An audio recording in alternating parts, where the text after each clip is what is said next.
दिल्ली आता 36 तासांवर मिरजहून धावणार 15 डब्यांची किसान रेल. सांगली, सोलापूर आणि परिसरातील हजारो शेतकऱ्यांसाठी दिलासादायक ठरणाऱ्या मिरज ते दिल्ली किसान रेलला रेल्वे प्रशासनाने हिरवा कंदील दाखवला आहे. आता तिच्या प्रत्यक्ष धावण्याच्या तयारीला वेग आला आहे. 15 डब्यांची किसान रेल दर शनिवारी दुपारी 4 वाजता मिरजेतून दिल्लीकडे रवाना होणार आहे. पंढरपूर ते कुर्डुवाडीच्या मार्गे अवघ्या 36 तासात राजधानी गाठता येणार आहे. त्यामुळे नाशवंत शेतमालाला देशातील सर्वात मोठ्या बाजारपेठेत वेळेत पोहोचवण्याची नवी संधी उपलब्ध होणार आहे. केंद्र आणि राज्य शासनाच्या संयुक्त प्रयत्नातून साकारत असलेल्या या महत्त्वाकांक्षी उपक्रमामुळे द्राक्ष, डाळिंब, पेरू, टोमॅटो, ढबू मिरची, फुले, भाजीपाला आदी शेतमाल कमी वेळेत आणि कमी खर्चात दिल्ली आणि मुंबईसारख्या प्रमुख बाजारपेठेत पोहोचवणे शक्य होणार आहे.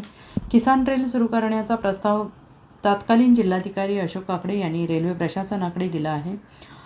यापूर्वी दिल्ली आणि मुंबईकडे जाणाऱ्या रेल्वेला शेतमालासाठी एक पार्सल बोगी जोडण्याचा प्रयोग करण्यात आला होता. हा प्रयोग यशस्वी ठरल्यानंतर स्वतंत्र किसान रेलला मंजुरी देण्यात आली. रेल्वेचा पार्सल विभाग या सेवेसाठी सज्ज झाला असून शेतमाल वाहतुकीवर 50% अनुदान मिळवण्यासाठी कृषी विभागाकडून प्रयत्न सुरू आहेत. अनुदान मंजूर झाल्यास दिल्लीपर्यंत वाहतुकीचा खर्च प्रति किलो ₹4.50 वरून ₹2.25 एवढा कमी होणार आहे. त्यामुळे रेल्वेमार्ग शेतमाल पाठवणे शेतकऱ्यांसाठी अधिकच किफायतशीर ठरणार आहे.